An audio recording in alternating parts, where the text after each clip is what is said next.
آپ خود فیصلہ کر لیں کہ یہ کیا ہے.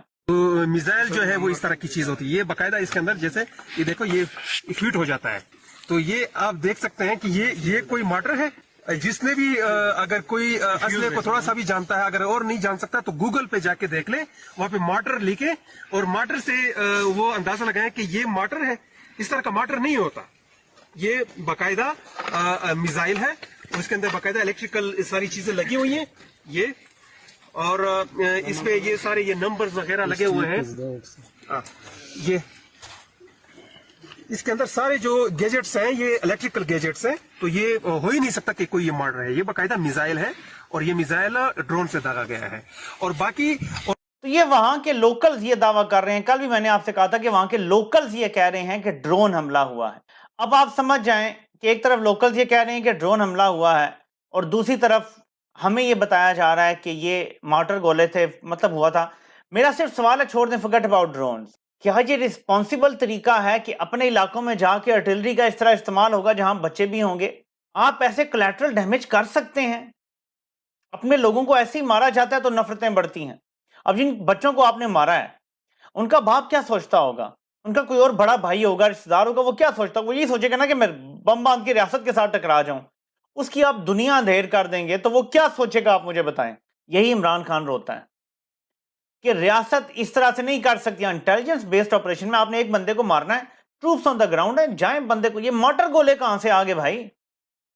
تو اگر یہ مارٹر کہہ رہے ہیں تو اس کا مطلب ہے کہ ڈرون کے چانسز زیادہ ہیں, لیکن ظاہر ہے کہ کنفرمیشن نہیں ہے. ریاستی سطح پہ کوئی اس کو مان نہیں رہا. لیکن میں نے جیسے کہا تھا کہ اب ہمیں وکٹمز کی سننی پڑے گی. ہم نے بڑا عرصہ ہم نے بنگلہ دیش میں وکٹمز کی نہیں سنی, بلوچستان میں نہیں سنی, انہی قبائلی علاقوں میں ہم نے وکٹمز کی کبھی نہیں سنی. جو بیچارے ظلم اور بربریت برداشت کر رہے تھے, ہم نے ان کی نہیں سنی. اب ہم پہلے ان کی سنیں گے. جب ریاست ہمیں ثبوت دے گی کہ نہیں وہاں یہ نہیں یہ ہوا تھا تو ہم ریاست کی مان لیں گے. اب ریاست کی پہلے نہیں مانی جائے گی, یہ یاد رکھیں. یہ ظلم کے نظام پہ کھڑی ریاست ہے. کفر کا نظام چل سکتا ہے, ظلم کا نہیں چل سکتا. تو ظلم کے نظام پہ کھڑی ریاست کی ہم کوئی بات نہیں مان سکتے.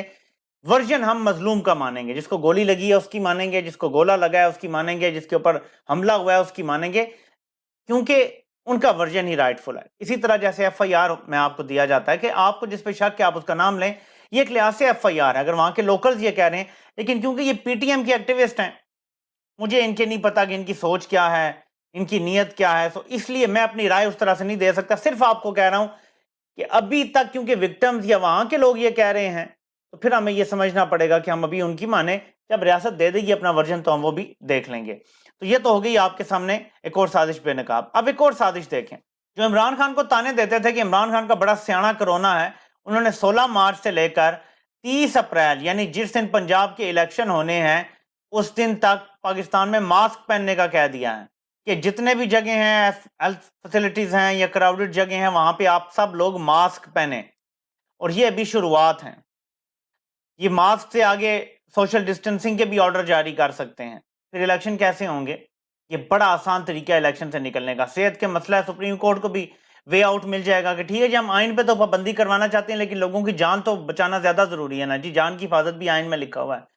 تو یہ اس طرح کی سازش بھی ہو سکتی ہے. آج رانا ثناء اللہ کا کیا بیان آیا ہے, ہماری نیت ہی نہیں تھی عمران خان کو گرفتار کرنے کی, ہم تو عمران خان کو مجبور کرنا چاہتے تھے کہ وہ پیش ہو.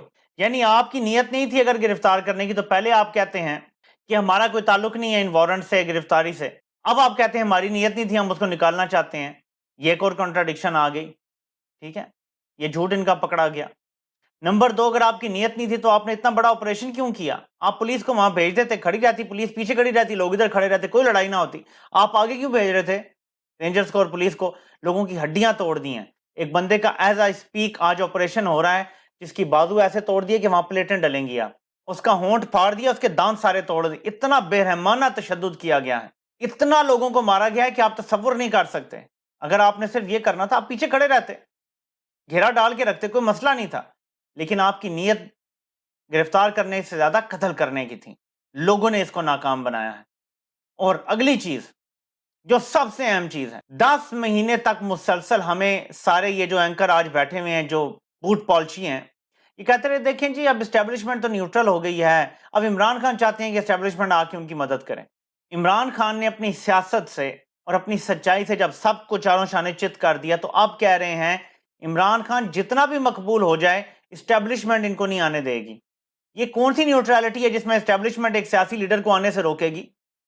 اپنا ہی بنایا ہوا بیانیہ درام کر دیے. یہ کیسے لوگ بیٹھے ہوئے ہیں؟ میں سوچتا ہوں یہ ڈرٹی ہیری، یہ حافظ کی عقل یہ کوئی گٹوں میں ہے؟ کدھر ہے ان کی عقل؟ یہ کس قسم کا بیانیہ بنا رہے ہیں؟ اب آنے والی نسلوں کو کیا بتا رہے ہیں؟ بیٹھی ہوئی ہماری جو اسٹیبلشمنٹ ہے اس نے فیصلہ کرنا ہے کہ الیکشن کون جیتے گا، ملک میں الیکشن لڑے گا کون حکومت کرے گا کس صوبے میں. یہ سارے فیصلے بیٹھ کے اسٹیبلشمنٹ کرتی ہے. آپ یہ بتانا چاہتے ہیں؟ آپ تو کھل کے بول رہے ہیں سارے. حامد میر بول چکا، سہیل وڑائچ بول چکا، وہ منیب منا بچہ جو ہے وہ بھی یہ بول رہا ہے، باقی ساروں کا تو آپ کو پتہ ہی ہے. آپ کو سمجھ آتی ہے لاجک اس کے پیچھے؟ کوئی لاجیکل چیز ہے کہ جی عمران خان بے شک مقبول ہے، بے شک اس کو پورا پاکستان ووٹ دینے کے لیے نکلا ہے، لیکن اسٹیبلشمنٹ نہیں آنے دے گی اس کو، وہ روک لے گی اس کو. اور نہ صرف عمران خان کو روکے گی، بات یہاں ختم نہیں ہوتی کہ کہنا کہ چلیں جی عمران خان برا لگتا ہے. نہ صرف عمران خان کو روکے گی، اسے جیل میں ڈالے گی، مار بھی دیا اس کی پارٹی توڑے گی، پھر نون لیگ کو جتائے گی، پھر پیپلز پارٹی کو جتائے گی. یہ باتیں ہو رہی ہیں. یہ کس قسم کی نیوٹرلٹی ہے؟ تو یہ جھوٹ کا بیانیہ خود ہی دھڑام سے گر گیا ہے. جو کہتے تھے ہم نیوٹرل ہیں، ہم اے پولیٹیکل ہیں، وہ اتنے زیادہ سیاسی کبھی مارشل لا میں بھی نہیں ہوئے جتنے آپ ہیں. یاد رکھیں کہ مارشل لا کے دور میں خواجہ آصف کی وہ تقریریں ہیں کہ انہوں نے ہماری ہڈیوں کا کچومر نے، وہ مشرف کے دور کی تقریریں ہیں کہ انہوں نے کوئی جنگ نہیں جیتی، 65 کی نہیں جیتی، 71 کی نہیں جیتی، یہ کارگل میں بھی ہارا ہے اور انہوں نے ہماری ہڈیوں کا گدا نچوڑ لیا ہے. یہ مارشل لا کے دور میں تقریریں تھیں اور خواجہ آصف کو کسی نے ہاتھ بھی نہیں لگایا. اور آج کا جبر دیکھیں کہ سوشل میڈیا پہ ایک ٹویٹ کرو تو جا کے ننگا کر کے مار کے برکس نکال کے ویڈیو بنواتے ہیں کہ جی میں بہک گیا تھا. کبھی آزادی کے متوالے بھی بہکتے ہیں، وقتی طور پہ تو کوئی بیان بھی وہ دے سکتے ہیں، جان بچانے کے لیے تو آپ کچھ بھی کر سکتے ہیں، آپ کو الاؤ ہے، حرام جانور کھانا بھی الاؤ ہے، لیکن آپ ان کے دل سے آزادی کی تمنا اور خواہش نہیں نکال سکتے. جتنے ایسے لوگوں سے ویڈیوز بنائی ہیں نا، وہ پرائیویٹلی یہی بتاتے ہیں کہ یار اس موومنٹ کے ہم ساتھ ہیں آزادی کی. آپ لوگوں کو ڈرا سکتے ہیں، اپنا پیار پیدا نہیں کر سکتے. آپ نفرت کے بیج بو رہے ہیں. اگر کل عدالت مزید سٹے دے دیتی ہے کہ جی 18 کو لے جائیں، اگر وہ ہائی کورٹ مان جاتی ہے کہ جی یہ جو آپ اشورٹی دے رہے ہیں ہم یہ قبول کرتے ہیں، تو 18 کو ہوگا، تو پھر پولیس آپریشن کی ضرورت نہیں رہے گی، بلکہ عمران خان خود جا سکتے ہیں. ٹھیک ہے، والنٹیرلی جا کے اپنی گرفتاری پیش کر سکتے ہیں. اس کے لیے اگر کوئی ایسا ویسا طریقہ ہو کہ ہیلی کاپٹر ارینج ہو جائے جو زمان پارک کے پیچھے گراؤنڈ ہے وہاں سے اڑے، عمران خان سیدھے اسلام آباد پہنچ جائیں اور وہاں سے سیفلی وہ عدالت پہنچ جائیں. اگر ایسا ہو سکتا ہے تو یہ بیسٹ آپشن ہوگا. عمران خان کو صرف 30 اپریل تک گرفتار ہونے سے بچا لیا اگر تحریک انصاف نے، تو یہ تبدیلی آ جائے گی. میں آپ کو بتا رہا ہوں ان کے لیے زندگی موت کا مسئلہ ہے کہ عمران خان کو الیکشن سے پہلے جیل میں ڈالنا ہے. اسٹیبلشمنٹ اگر سدھرنا بھی چاہے، میں آپ کو یہ بتا دوں تو اس ٹائم سدھرنا اس لیے مشکل ہے کہ ایک طرف عمران خان اژدہا بن کے کھڑا ہے، لیکن اگر سدھر جاتے ہیں تو عمران خان آ جائے گا. ایک طرف سے عمران خان سے پٹ رہے ہوں گے، حالانکہ عمران خان نے تو کہہ دیا میں معاف کر دوں گا میرے ساتھ جو کیا ہے. ایک طرف عمران خان سے پٹ رہے ہوں گے، دوسری طرف ساری باقی سیاسی جماعتیں کھڑی ہو جائیں گی کیونکہ ان کے کیسز انہوں نے خود ختم کر دیا. اب ان کو کیسے پکڑیں گے، کس چیز میں پکڑیں گے؟ وہ پھر شروع ہو جائیں گی عمران خان لاڈلا ہے، اس کو لے کر آئے ہیں، یہ سارا انہوں نے ہم سے مشکل فیصلے کروائے. وہ پھر ان کا دماغ، تو یہ بری طرح سے پھنس گئے ہیں ہر طرح سے. اب ایک ہی طریقہ ہے کہ مل بیٹھیں اور کہیں جی کہ ہم اس میں سے نکل رہے ہیں، آپ سیاستدان ڈیل کر لیں آپس میں. یہ حقیقی معنوں میں کہہ دیں، میں آپ کو بتا رہا ہوں مسئلہ حل ہو جائے گا. سیاستدانوں میں اتنی تڑ نہیں ہوتی کہ خون گرا سکیں. ماڈل ٹاؤن سیاستدان نہیں کر سکتے، یہ غلط فہمی ہے آپ کی. سیاستدان ہمیشہ ڈرتا ہے کہ کسی ٹائم برا وقت آ جائے گا، کسی ٹائم یہی چیز اسٹیبلشمنٹ میرے متھے ڈال کے مجھے لٹکا دے گی. وہ کبھی یہ رسک نہیں لیتے. اور نون لیگ تو رانا ثناءاللہ تو گنجا ہو چکا ہے، ننگا ہو چکا ہے ان کے ہاتھوں. وہ کیسے اتنا بڑا رسک لے گا؟ اتنا بہادر کوئی نہیں ہوتا. یہ رسک وہی لیتے ہیں جن کو پتا ہوتا ہے کہ ہمیں کوئی پکڑنے کا کوئی ایسا وقت نہیں آئے گا.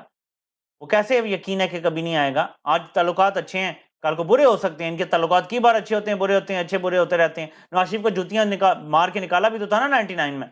تو یہ ساری سچویشن کو سمجھیں. حالات اس ٹائم ملک کے بہت دیگر گوں ہیں. اور اسحاق ڈار کا جو بیان ہے کہ کسی کو حق نہیں ہے کہ ہم سے پوچھے کہ ہم کتنے رینج کے میزائل بنا رہے ہیں، اس پہ اگلی ویڈیو میں بات کرتا ہوں. بہت خطرناک اشارہ دیا ہے اسحاق ڈار نے. آپ سے انشاءاللہ پھر ملاقات ہوتی ہے. اللہ پاک آپ سب کا حامی و ناصر ہو. آپ سب کو سننے کا بہت بہت شکریہ.